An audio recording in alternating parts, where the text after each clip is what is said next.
Happy birthday, Sir Ram. I wish you good health and happiness. Happy birthday, Sir Ram. I wish you good health and happiness. Congresswoman Attorney Jinky Luistro at Congressman Sandro Marcos, tatapusin na si Vice President Sara Duterte. Lumabas ang ulat na maaring umabot sa humigit kumulang 200 mambabatas ang nakahandang sumuporta sa panibagong impeachment complaint laban kay Vice President Sara Duterte sa umano'y inisyatibang pinangungunahan ni Sandro Marcos. Ayon sa ulat ng politiko, sinasabing aktibo umano ang House Majority Leader sa pakikipag-usap sa mga leader ng iba't ibang partido upang matiyak na may sapat na bilang ng boto para umusad ang proseso ng impeachment sa House of Representatives of the Philippines. Ayon sa isang source na tinukoy bilang scooper, nakikipag-usap si Sandro sa mga leader ng partido, nakikipagnegosasyon ng suporta at sinisigurong kumpleto ang bilang ng mga boto. Isa sa mga sinasabing mahalagang grupo ng mga mambabatas ay ang National Unity Party or NUP na itinuturing na ikalawang pinakamalaking partido sa Kamara na may humigit kumulang 40 miyembro. Noong nakaraang buwan, sinabi ng ilang opisyal ng partido na malabong suportahan ang impeachment laban kay VP Sara Duterte kung walang bagong ebidensya. Gayunman, ayon sa ulat, maaaring nagbago ang posisyon ng ilang miyembro matapos umano ang mga pag-uusap sa loob ng Kamara. Ayon sa isa pang source ng politiko, umano'y tiniyak sa ilang miyembro ng NUP na magpapatuloy ang mga proyektong naapektuhan ng mga pagbawas ng budget, kabilang ang financial assistance at mga infrastructure project. Dagdag pa umano ng source, malinaw umano ang mensahe. Kung tuloy ang mga proyekto, susunod ang mga boto. Ang mga ulat na ito ay lumabas matapos ideklara ng House Committee on Justice na sufficient in form and substance ang mga impeachment complaint laban kay Vice President Sara Duterte. Isang hakbang na nagbibigay daan upang magpatuloy ang proseso sa Kamara. Samantala, may buwelta naman si Batangas Representative Attorney Jervil Jinky Luistro sa aligasyon na umano'y may 8 milyong utang siya sa asawa ni Vice President Sara Duterte. Ayon kay Luistro, sasagutin niyang issue kung may maipapakitang entry of appearance o anumang pleading na magpapatunay na kinuha ang law firm ni Attorney Manscarpio, ang asawa ni Sara Duterte, sa umano'y fabricated rape cases laban sa asawa ni Jinky Luistro. Ngunit sa pagbusisi umano niya sa mga dokumento ng kaso, wala anyang makikitang partisipasyon ang law firm ni Carpio. Ayon kay Congresswoman Attorney Jinky Luistro, si Attorney Nilo Divina ng kilalang Divina Law Office ang tumayong abogado ng asawa niyang si dating Mabini Mayor Noel Luistro. Dagdag pa niya, hindi anya maapektuhan ang kanilang personal na issue sa usapin ng impeachment. Yun ngang isang member ng Committee of Justice, may utang yan na 8 million sa asawa ko. Kaya nga hindi pa nadagdag yun. So kulang yun, yung pinakita nila. Kasi hindi mo man pwede ilagay pa yon kasi hindi pa siya kita, kasi utang pa lang siya sa iyo. So, pero matindi, no? May utang na nag-aakusa pa. diba? Kapal na mukha, diba? Kaya nga kami mag-asawa tinitingnan namin siya mga ano niya, mga interview niya. Sinasabi ko talaga sa asawa ko, sabi ko, ito ang kapal na mukha, may utang na 8 million, may gana pang bumanat. Nais ko lamang pong magbigay ng mensahe kaugnay ng naging pahayag ng ating Vice Presidente kahapon sa sortie ng ating katunggali. Mawalang galang po, hindi po buwaya ang Congresswoman ng Batangas 2nd District. Ang Congresswoman po ng Batangas 2nd District ay Congresswoman na nagtratrabaho sa tiwalang ibinigay ng taong bayan. Pangalawa po, ang Counsel of Record po ng aking asawa sa mga fabricated cases of rape na kanyang pinagkaanan ay si Attorney Nilo Divina ng Divina Law Office, and my two good friends, Attorney Johnny Magboo and Attorney Bong Panganiban. Pangatlo, kung ako man po'y may pagkakautang, ako po'y nakikisuyo, sana po ako'y mapadalhan ng pleading or entry of appearance o kahit na po anong papel upang akin pong maunawaan ang naging partisipasyon ng inyong law office sa fabricated cases of rape na naging kaso ng aking asawa. Pasensya na po, pero hindi ko po ito maunawaan. Pero rest assured po na kung may makikita akong papel na nagpapatotoo na naging bahagi po ang inyong law firm or law office sa mga kasong nabanggit, pagsisikapan ko po na bayaran ang sinasabi niyong utang. Hindi ko lang po maintindihan. Siyam na milyon daw po yun. Kung wala namang entry of appearance, wala ding pleading, para pong ang hirap maintindihan kung saan nanggaling ang siyam na milyon na pagkakautang. Ito pong aking pagsagot ay hindi po para sa aking sarili. Ako po'y sumasagot sa mga naging pahayag ng Vice Presidente kahapon dahil obligasyon ko po na alagaan ang dangal ng aking mga kababayan dito sa Batangas 2nd District. Sana po ako'y inyong maunawaan. Sa huli, sa lahat ng ating mga kababayan from Batangas 2nd District, Mabini, Bawan, San Pascual, San Luis, Lobo at Tingloy, maraming salamat po sa patuloy na umaalab na suporta sa inyong lingkod. Asahan po ninyo na sa muli niyong pagtitiwala kay Beatrix, lalo kong gagalingan, lalo kong sisipagan, lalo kong huhusayan, sapagkat isa lamang po ang aking paninindigan. Ito po si Beatrix, ninang ng kabataan, champion ng mga magulang, congresswoman ng taong bayan. Larga po, Batangas 2nd District. Maraming salamat po sa inyong lahat. I love you, Batangas 2nd District.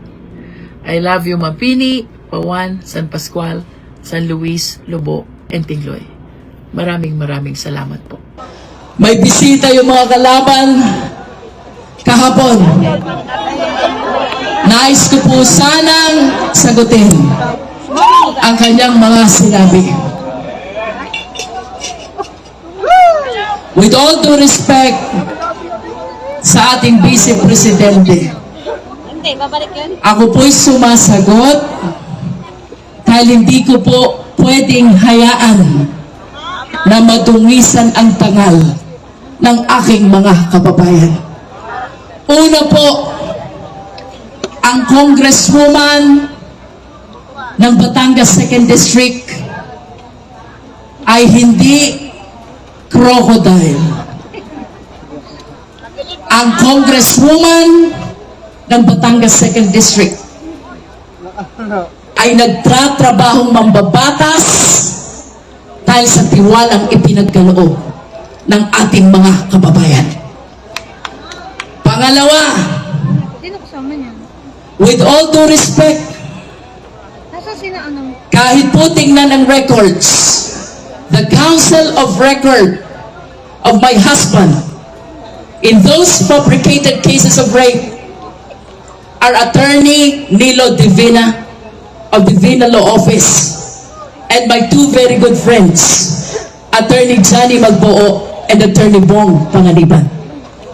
Number 3, kung ako naman po ay totoong may utang sa ating iginagalang na Vice Presidente, ako po'y pakipadalhan man lamang ng entry of appearance o kahit na anong pleading para aking maunawaan ang pinagmulan ng 9 milyon na sinasabing utang. Pasensya na po, mahal na Vice Presidente, wala pong maalala ang Congresswoman na pagkakautang. Pero oras na may makita ako na naging partisipasyon ninyo sa naging kaso ng asawa ko. Anumang utang yan ay mabilis kong babayaran. What's next? Ngayon pong nakapagpasya ang panel, yung Committee on Justice, na sufficient in form and in substance, ito pong dalawang impeachment complaint. Kagaya po ng narinig nyo kahapon, bago nag-adjourn ang committee, nag-issue na po tayo ng notice sa Vice President for her to file her answer to the 2 impeachment complaints sa loob po ng non-extendable period of 10 days. No? Ito pong answer na ito, dapat bukod sa kanilang pagfa-file sa committee, dapat i-furnish din yung ating complainant. Ang complainant naman po, simula sa araw na natanggap niya itong answer na ito, ay binibigyan natin ng 3 araw, calendar days, Puro calendar to days. file a Calendar days reply. yan. Yes, Katunying, this time puros calendar days. And then, yung kopya naman ng reply, dapat i-furnish din sa ating Vice President. And from the date of receipt, the Vice President is given as well another 3 calendar day period to file her rejoinder. Kamukha ng nasabi ko before, we call this responsive pleadings. Kaya responsive, dahil nagsasagutan sila. No? Ito yung tinatawag na nating 3rd stage. Lahat dokumento ang umaandar. Yes. As a matter of fact, bukod sa responsive pleadings, the parties should start as well submitting their evidence to the committee. And if there are affidavits and counter-affidavits, they must be sworn in as well before the Justice Committee. Kapag kompleto na yan, the responsive pleadings and all the evidence, the Justice Committee shall determine whether or not there is sufficient ground that supports the impeachment complaint. That is the entirety of our 3rd step. 3rd step pa lang Now, yan. Apo, okay? In the assumption na nagdesisyon ang committee na may sufficient ground for impeachment, we proceed to step 4. Which is? Ang step 4 na, our step 4 is the hearing proper. No? Hearing. Dito na po natin makikita na mag-appear before the Justice Committee. Una ay complainants, and then we have the witnesses, and of course, we will be inviting as well the respondent who is the Vice President.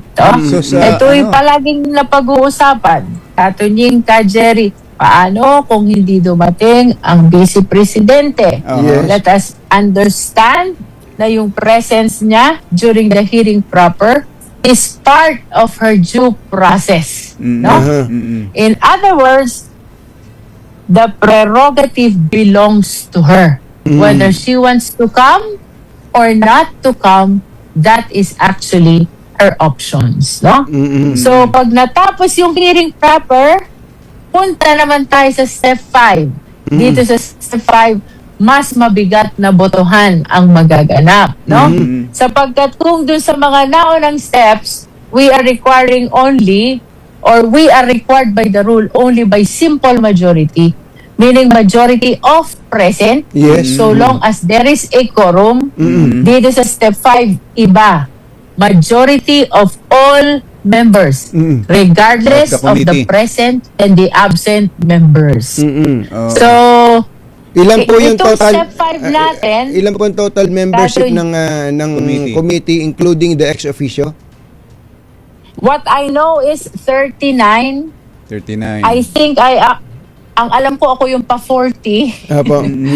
Tapos we have 15 ex-officio members who are allowed to participate and to vote.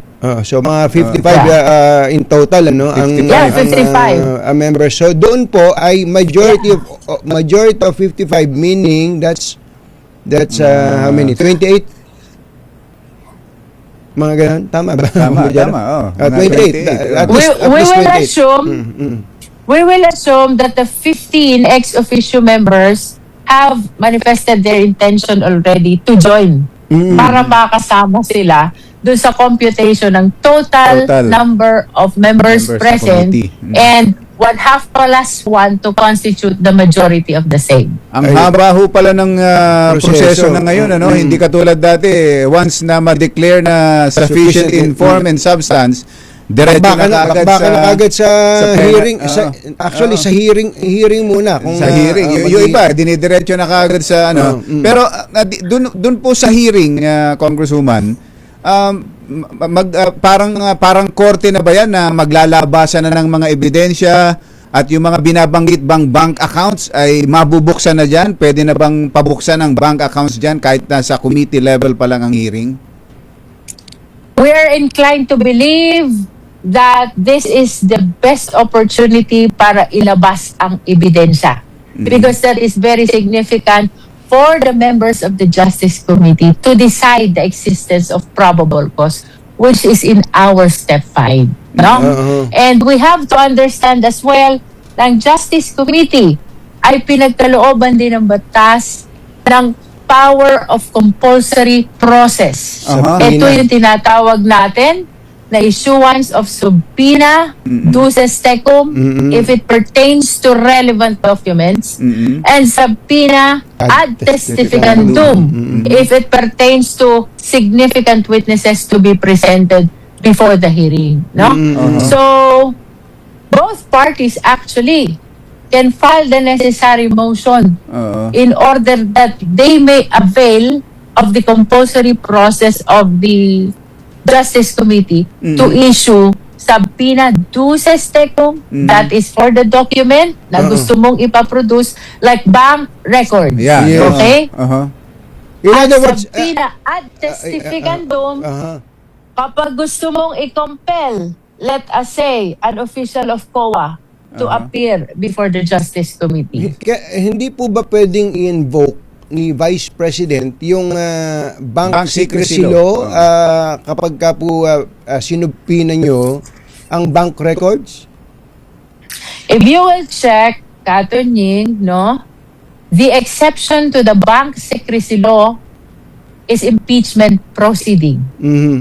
As a matter of fact, that is the reason why in yesterday's hearing, I volunteered to the members of the Justice Committee the information that the records of the bank are protected by the bank secrecy law, and we cannot therefore expect the complainants to have attached already Yes. the bank records because that is prohibited. That's right. As a matter of fact, impeachment is the only avenue where you can look into and avail of the documents without violating the bank secrecy law. Oh, yung pala. So no? kung meron pong attachment ang kanilang reklamo, kaya if they are able to present any document relevant to the bank records, tapos po ay na hindi nyo pa pinasasabina, kung po yun, those pieces of documents will be set aside, ano? Or ignored, or ano ba? Ang tawag ng mga abogado doon, inadmissible. Inadmissible in evidence. Hindi pwedeng tanggapin. No? So, the only way na pwedeng ma-request itong copy ng bank documents is by the compulsory process of the Justice Committee to compel the bank to produce this bank documents. Pero kailan And that po- is by way subpoena duces tecum. Kailan po Sa mga darating yun? nag-aaral po ng batas. Actually nare-refresh po kami ni Kumbachero because in 2000 or 2001 when former President Erap was subjected to impeachment trial sa Senado, naririnig naming mga tricycle driver yan. Ano ba yung ad testificandum ad subpoena duces tecum na yun? But anyway po, yung tanong ko, and what will compel the committee to issue subpoena duces tecum doon po sa mga bank records na yun? Basta ba sinabi lang ng complainant na Madam Chair, pwede po ba isubpoena ninyo? Magbubutahan pa ho ba dyan?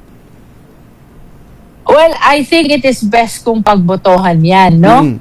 Because we have to remember that Justice Committee is a collegial body.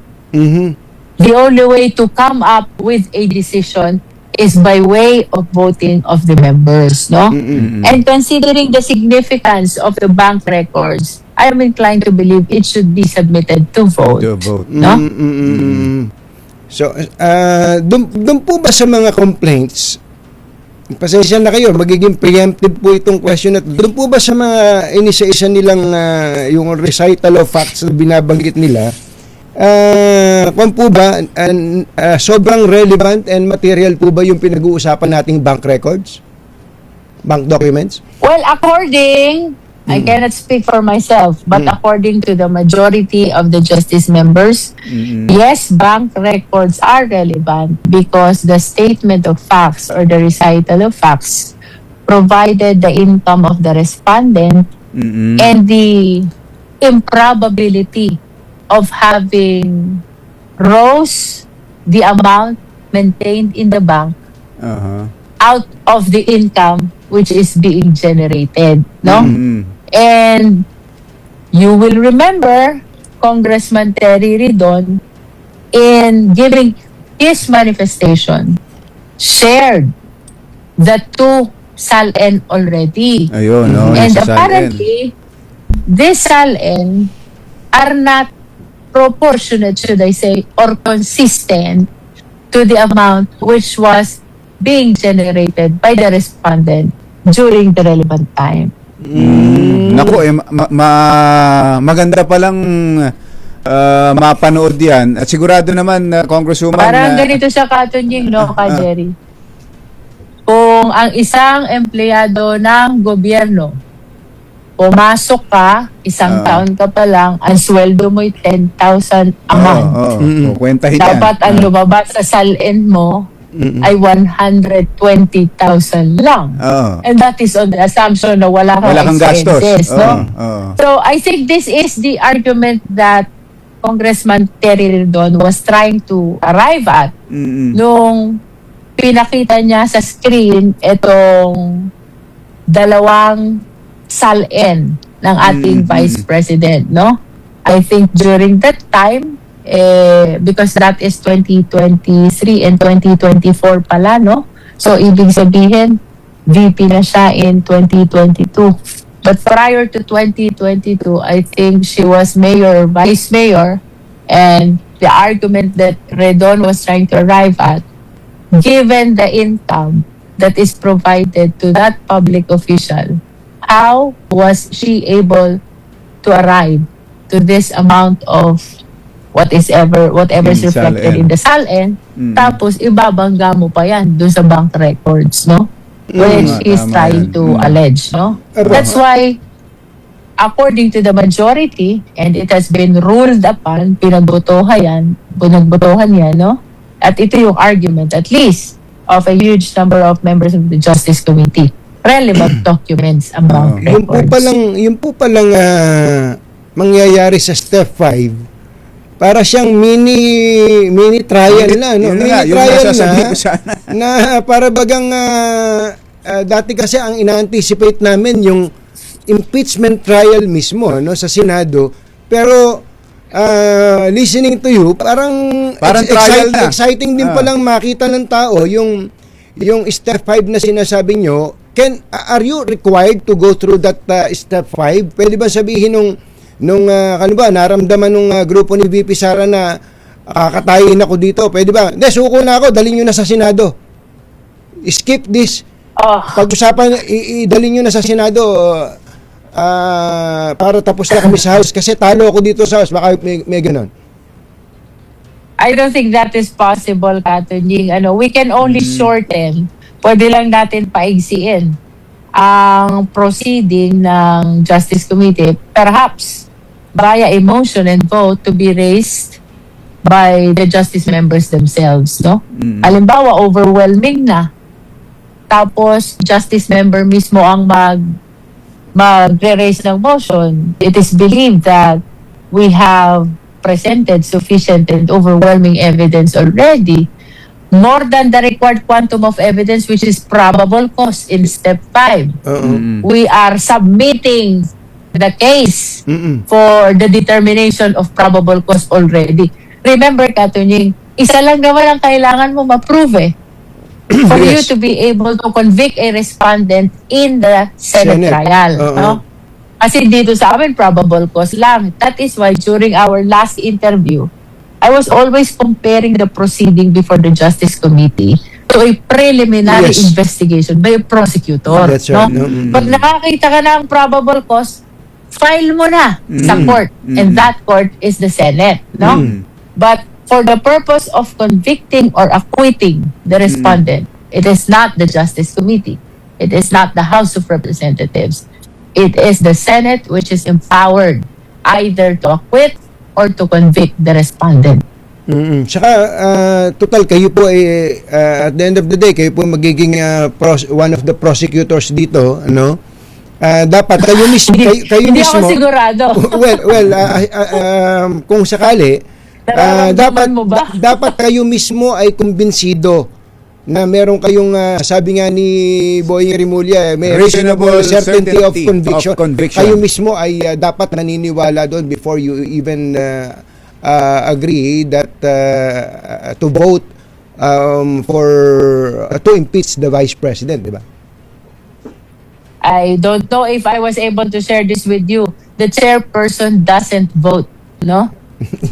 Wala tayong kapangyarihang bumoto as chairperson. And the only occasion na pwede tayo bumoto as chairperson is only in cases of tie. Ayan, We will be the lang. tiebreaker. Siguro po, i-rephrase ko, Yeah. meaning if you will be assigned as one of the prosecutors, dapat kayo mismo ay kumbinsido na dapat siya makonvict. Siguro yung aking appreciation of the case, sa akin na lang, no? Sa akin na lang. But I cannot actually articulate that because I am bound to be as impartial and as independent as possible, being the one who is presiding the proceeding.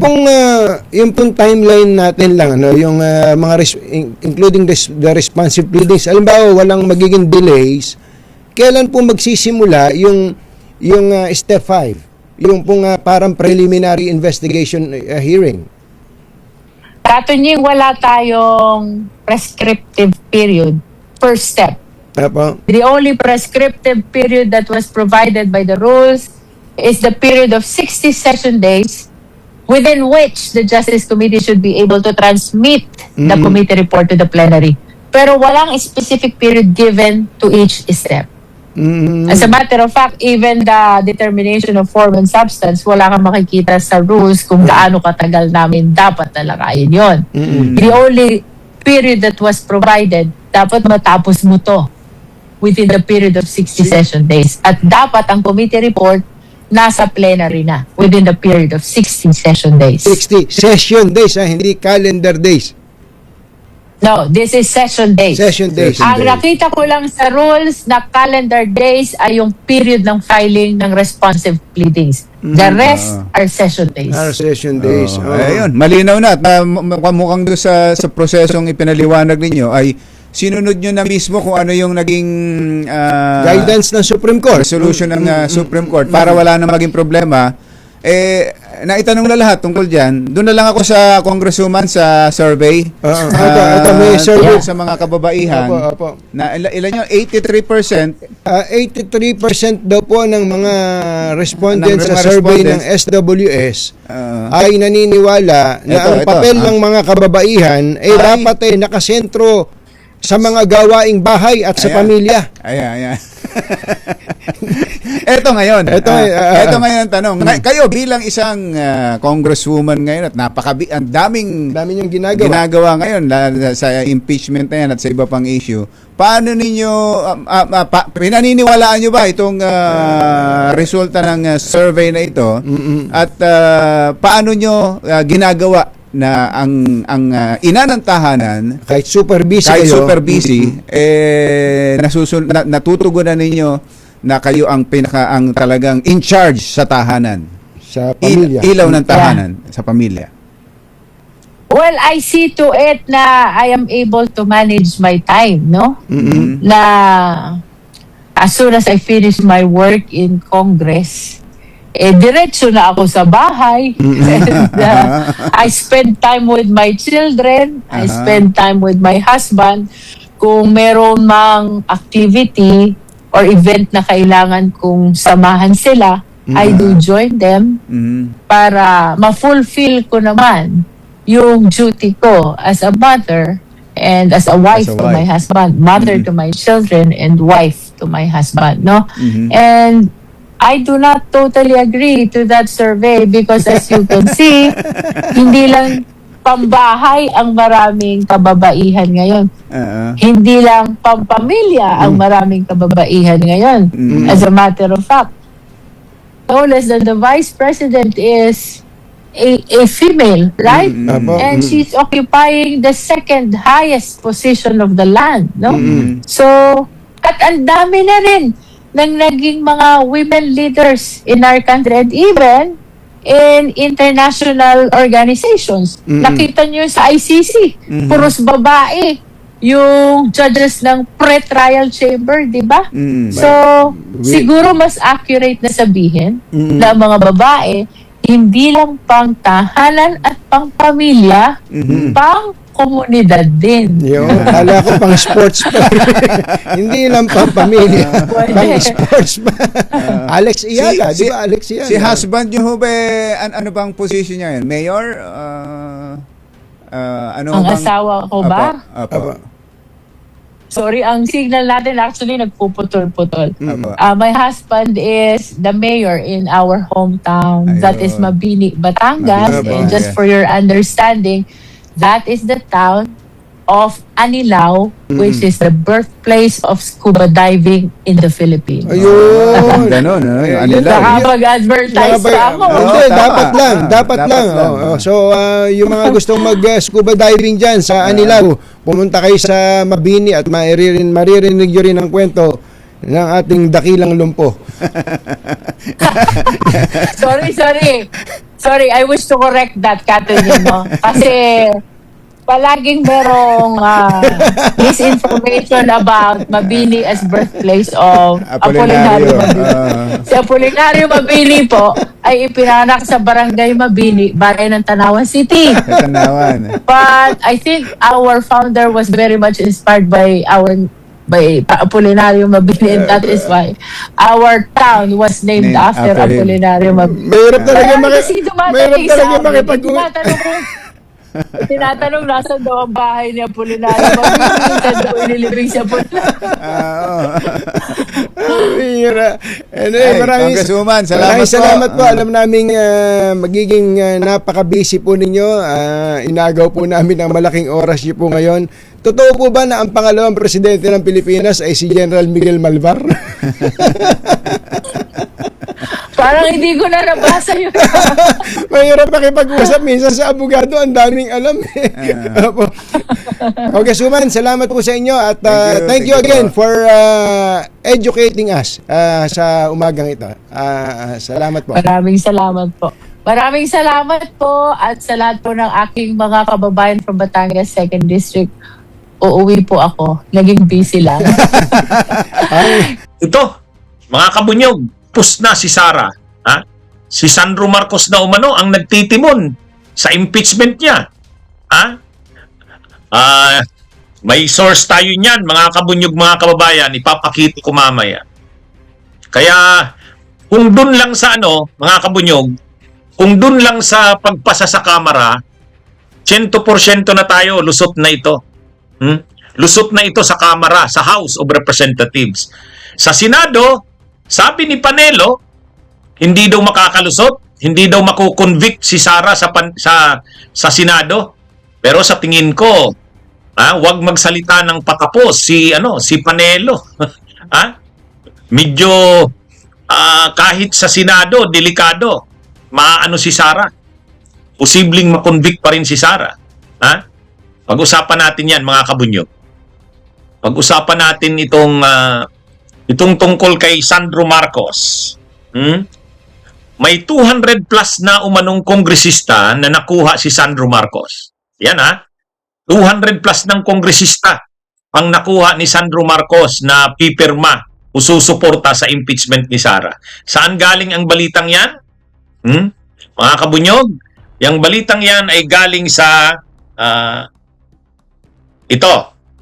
galing sa Politico. Ayan. Politico.com. Ito mga kabunyog, ano to? Ayan ipakita ko ang ating picture. Ayan. 200 votes secured. Sandro Marcos reportedly leading impeachment push for Sara Duterte. Tingnan nyo yung logo sa taas, Politico. Ang Politico ay bahagi yata ito ng Bilyonaryo News Channel. Pag mga usapin sa politika, ito yung mga naglalabas ng mga reliable na mga information at balita. Itong Politico. Mga kabunyog, mga kababayan. Kaya ayon dito sa Politico, 200 votes na di umano ang nasigurado na. Ang mismo nang gumagalaw sa Kamara ay si Sandro Marcos. Kaya mga kabunyog, mga kababayan, alam nyo naman kasi, hindi naman niya nakapagtataka na si Sandro Marcos ang manguna dyan. Unang-una, ang mga kongresista, hindi susuporta yan sa impeachment ni Sara kung walang magkukuman. Yun, sigurado yun. Kailangan dyan, kasi 300 plus yan na kongresista. Noong panahon na ang speaker dyan ay si Martin Romualdez, papasunod yan ni Martin Romualdez. Siyempre, unang-una, talagang matagal na, veterano ng politiko si Martin Romualdez. Ilang administrasyon na ang pinagdaanan ni Martin Romualdez. Kaya yung impeachment ni Sara noong February, si Martin Romualdez ang nag-command noon. Si Martin Romualdez yun. Yung isa pa, napakaraming resources na nagamit si Romualdez para yung mga kongresista mapasunod niya. Alam naman natin ang mga kongresista. Paano yan? Kung maliban na lang doon sa iba na may paninindigan, talagang susuporta yan sa impeachment, may usapan o wala. Halimbawa, yung Makabayan Black, wala. Ano yan? Talagang susuporta yan, may impeachment, ay may usapan o wala. Kasi prinsipyo na nila yan, tulad nila Laila de Lima, yung Akbayan, Makabayan Black, yung liberal. Pero pagdating sa ibang mga kongresista, naghihintay yan ng pabor na ibibigay ng administrasyon. Ang lagay ano ba sa amin diyan? Noong panahon ni Romualdez na ikukumand niya yan. Kaya tingnan niyo yung nakuhang boto noon, 260 yun 260 yung pumirma doon sa impeachment ni Sara noong 2025. February 5, 2025. Kaagad-agad. Ganun ang nakuhang perma. Ngayon, ito kasing bagong speaker, si Buji D, mabait masyado Mabait masyado. Masyadong malambot. Ang style ng pamumuno niya sa Kamara, masyadong mabait, malumanay. Ang problema sa mga kongresista, kailangan mo kinukumand Lalo na tungkol dito sa impeachment ni Sara. Kailangan may command. Kaya lang, unawain din natin si Buji D. Yung speaker ngayon ng Kamara, ang pag sinabi mo kasing kailangan sumunod yung mga kongresista, pag nakiusap ka sa mga kongresista, tatanungin ka ng mga kongresista, babalikan ka ng mga kongresista yung pabor na hinihingi rin nila sa'yo. So kung ikaw yung speaker ng Kamara, papasunurin mo yung mga kasamahan mong kongresista para sumuporta sa impeachment ni Sara, ang kapalit niyan, pabor. Ano naman yung bilang speaker, ano naman yung ibibigay mong pabor sa kongresista? Ano yan palitan yan Ngayon, ang problema kay Speaker Buji D, siyempre limited din yung kanyang autoridad. Hindi naman siya tulad ni Martin Romualdez, pinsan ng presidente. At saka sanay na si Martin Romualdez sa ganyang mga usapan. Si Speaker Buji D, medyo, siyempre, hindi naman ganun kalawak yung kaya niyang desisyonan. O ngayon, paano mo ngayon mapapasunod ang mga kongresista sa impeachment ni Sara? Lalo pa sila Sara, gumagalaw din. Siyempre, gumagalaw yan sila Sara. malamang marami na yan. O hindi malamang, sigurado. Sigurado tayo, kinakausap na rin nila Sara, sila Gloria Arroyo, gumagalaw na yan. Huwag suportahan ang impeachment ni Sara. Ngayon, siyempre, kinakailangan may magkuman, may magtimon sa mga kongresista.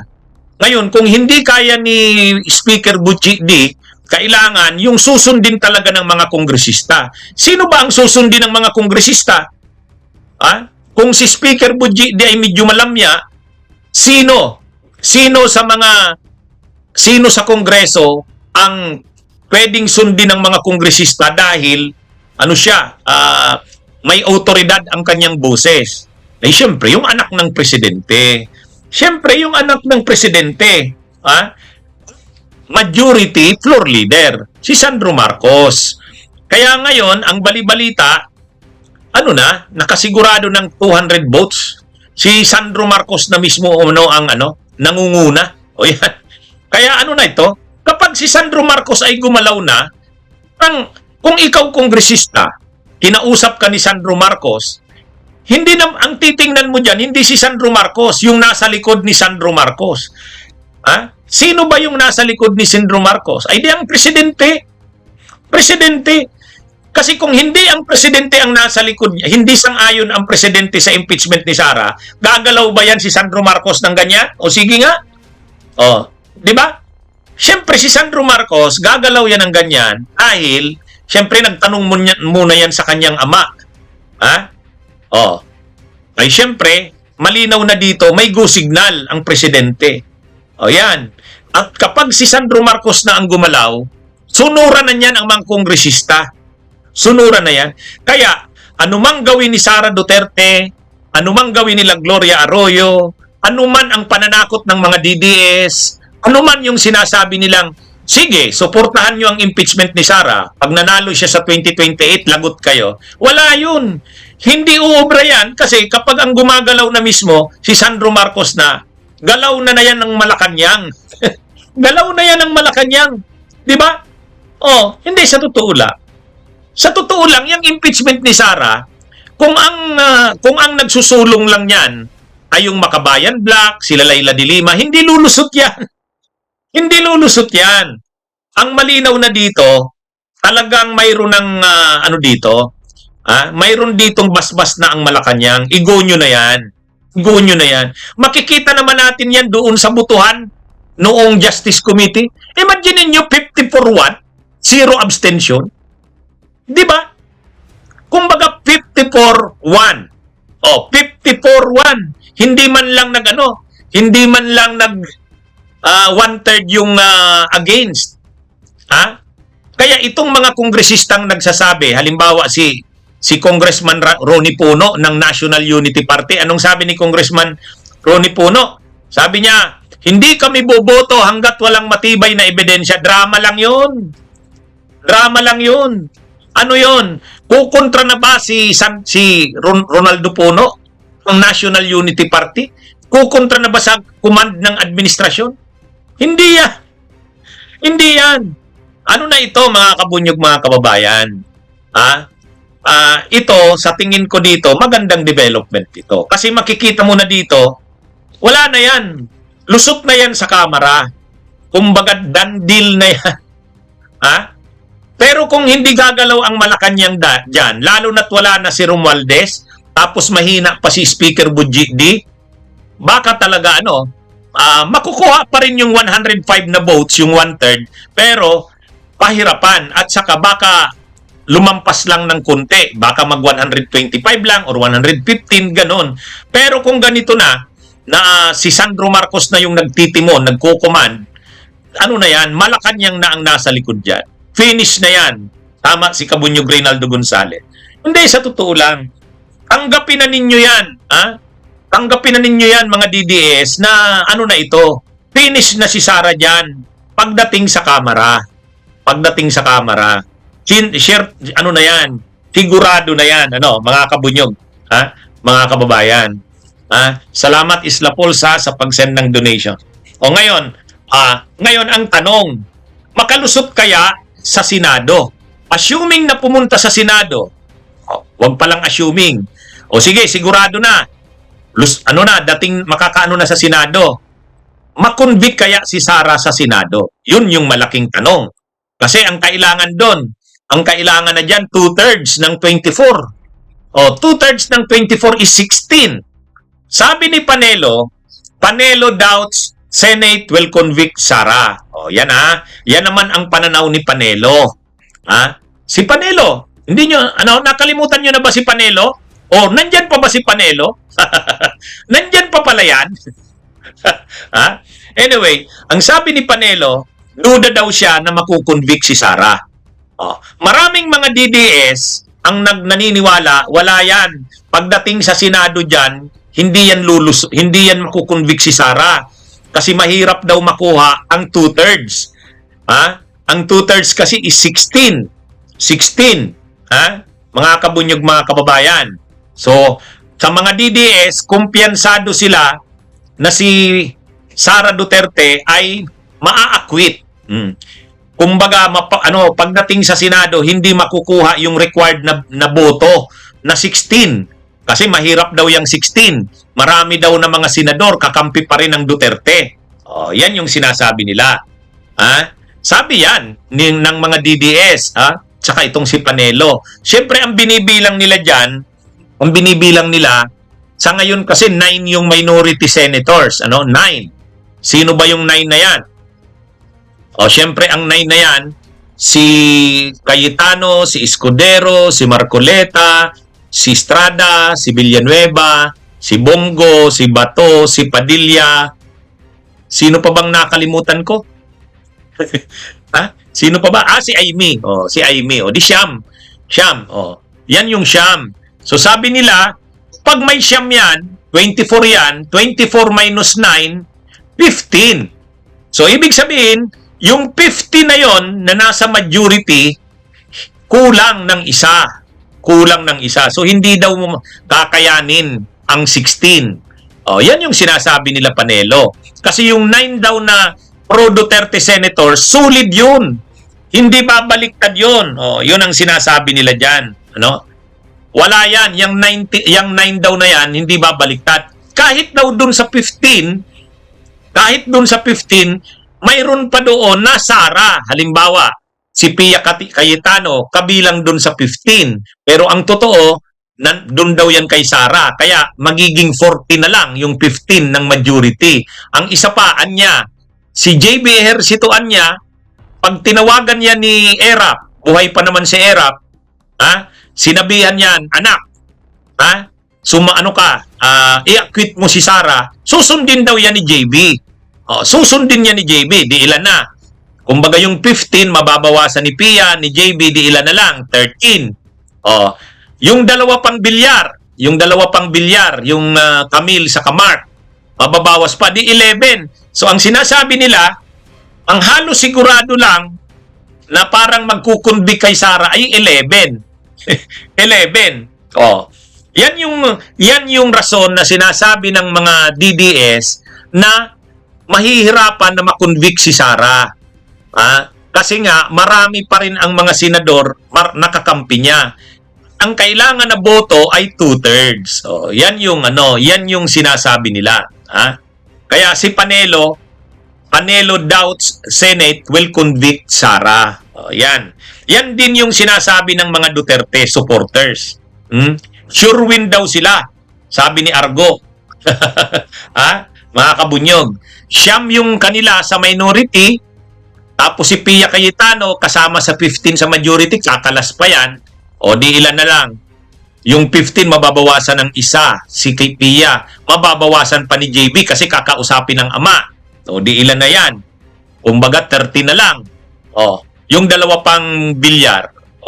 Yan sila yan yung ginagamit nilang basihan. At saka malakas daw si Sara, siya pa rin yung front runner, siya pa rin yung pinakamalakas na posibleng lumaban sa presidente. Kaya maraming mga senador tulad nila Chis Escudero, hindi yan kakalas kay Sara. Kasi na ito kumbaga sigurado na si Sara sa 2028. Sabi ni Clarita Carlos, Sara daw ang tingin niya mananalo. Sabi ni Malo Tiquia, Sara na daw yan. Kumbaga nakakasigurado na daw sila kay Sara. Dahil nakakasigurado na si Sara sa 28, ang mga senador na yan ay hindi isasakripisyo ang political career nila. Kumbaga, ba't mo iko-convict si Sara na malakas yan sa 2028?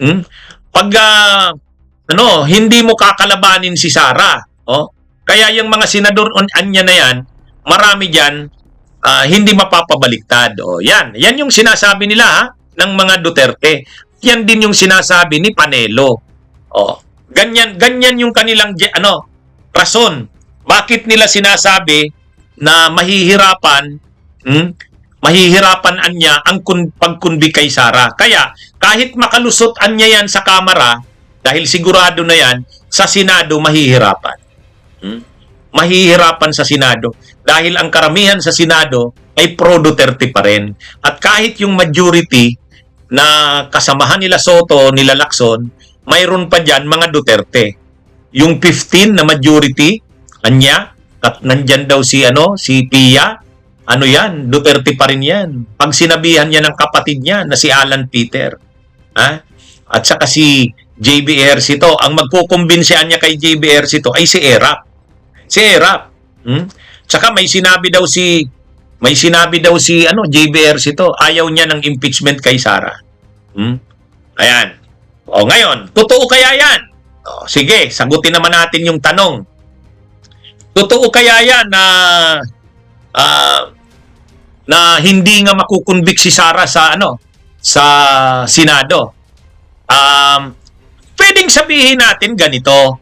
Medyo mahirap ang laban sa Senado, medyo mahirap talaga, pero hindi masasabing hindi makukonvict si Sara. Kasi bilog ang bula.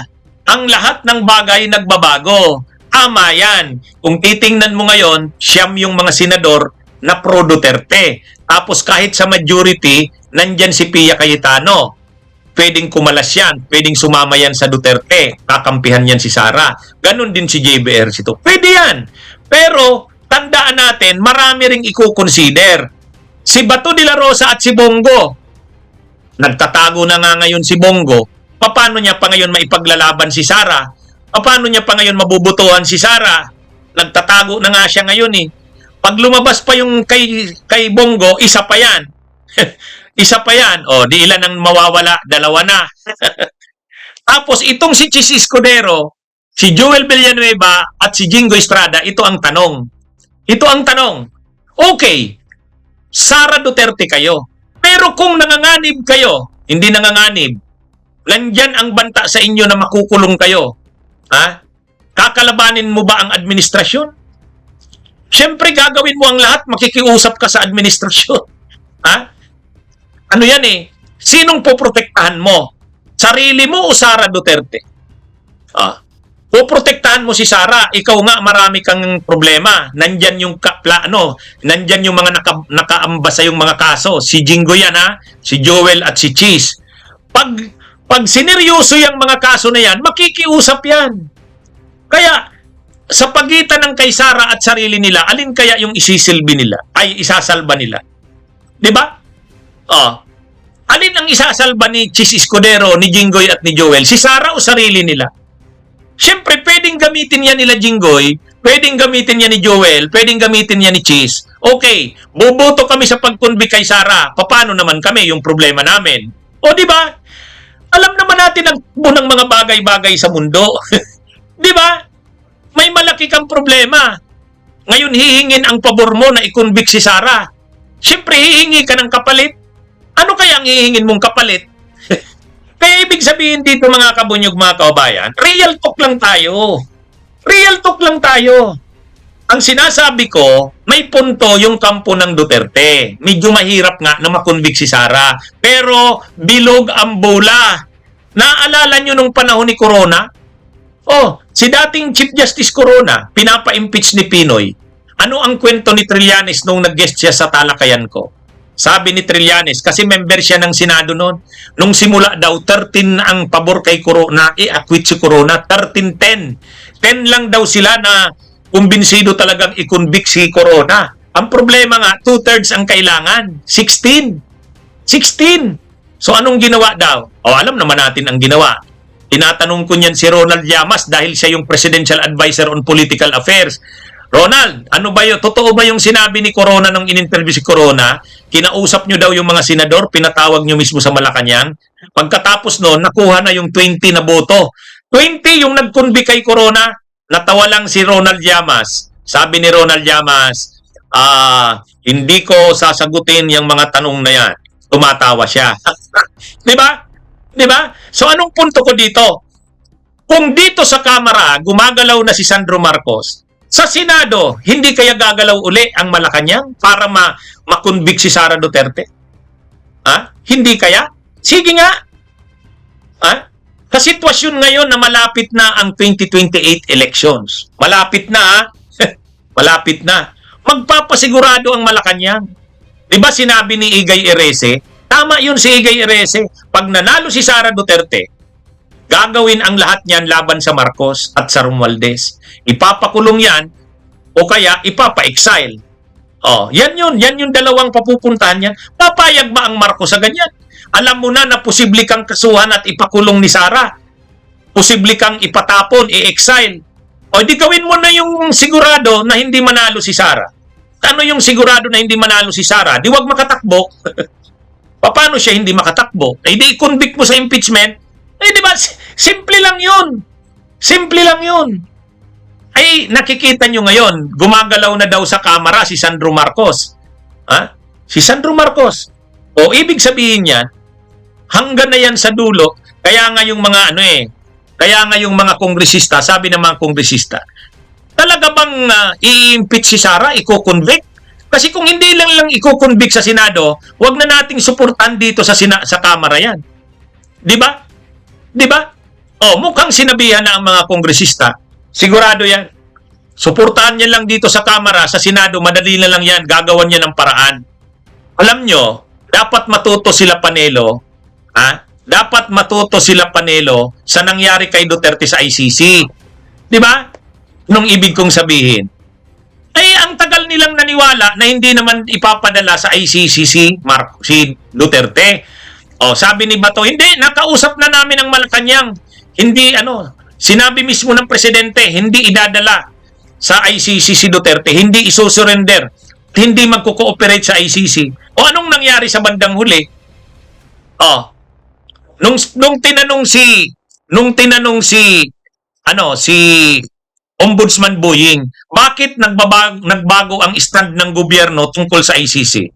Anong sagot ni Boying? Ni Ombudsman Boying? Ano ngayon? Wala nagbabago talaga ang panahon O, ganun lang naman yan. 'Di ba? So ibig sabihin, yung mangyayari na yan sa Senado, kapag nakarating na sa Senado ang impeachment ni Sara, gagalaw ang Malacanang diyan. Hindi niyan papayagan na paano mo matatalo si Sara sa 2028? O plan A. O ano ang plan A mo? O sa tingin ninyo, para hindi makaupo si Sara sa 2028, ano kaya ang plan A? Kung kayang-kaya kong sagutin, ano ang plan A dyan? O, kayong mga DDS, sa tingin nyo, para hindi makaupo si Sara sa 2028, ano ang plan A? Ano ang plan A? O, yung plan A. O di ba ang plan A, sigurado dyan, ang plan A dyan, hindi dapat siya makatakbo. Ba't ka magre-risk na makatakbo si Sara sa 2028? Ang siguraduhin mo, huwag siyang makatakbo. So, paano siya hindi makatakbo? Ay di perpetual disqualification from holding public office. O, yan yung impeachment. Di ba? Kaya, sa totoo lang, mga kabunyugma, sabi ni ano naman ang ikakaso kay Marcos? Sus, Duterte pa? Nagawan nga ng kaso si Laila de Lima, kayo naman. Presidente ka, magagawa mo na yan. Hindi, sa totoo lang. Ang tanong kasi, ano naman daw ikakaso kay Marcos? Ay, si Laila de Lima nga, nagawa ng kaso. Yung mga issue na yan kay Marcos ngayon sa drugs, yung illegal na drug na yan, kaya na yung gawan ng paraan pag Duterte na uli ang presidente. Sus naman. Kaya hindi magre-risk dyan ang Marcos. Gagawan nila yan ng paraan na hindi makatakbo si Sara. Plan A yan. So, plan yan, Wala, hindi napigilan. Makatakbo talaga sa 28. Ang gagawin na naman nila ang lahat ng pwede dyan. Magsasanib persa talaga dyan ang oposisyon at saka administrasyon. Yan yun.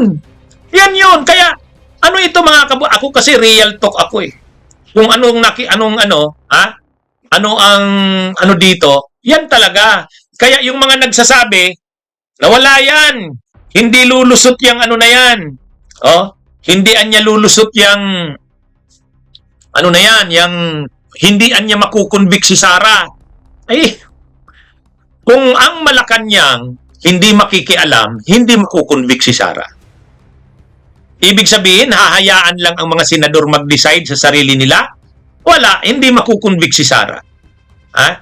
Pero sa tingin nyo, hindi makikialam ang Malacanang dyan? Katulad ng ginawa noon ni Pinoy? Si Pinoy, alam naman natin, gumalaw si Pinoy noon kasi ayaw niya kay Corona. Bakit ayaw niya kay Corona? Walang mangyayari sa mga kaso laban kila Gloria, yung anti-corruption niya, kung ang Chief Justice ay tao ni Gloria. Ganun lang kasimple yan, di ba? Di ba? Oh. Ang unang ginawa ni Pinoy, ang programa ni Pinoy, anti-corruption, daang matuwid. Kung walang corrupt, walang mahirap. Tapos ang ombudsman mo si si Gutierrez na tao ni Gloria. Kaya anong unang ginawa ni Pinoy? Inimpeach si Gutierrez. Kaya lang nung ini-impeach na si Gutierrez bago magsimula yung trial, nag-resign na. Okay, tinanggal na si Gutierrez, pinalitan na ni Carpio Morales. Tao na ni Pinoy yon. Ang sumunod na inalis ni Pinoy, si Corona.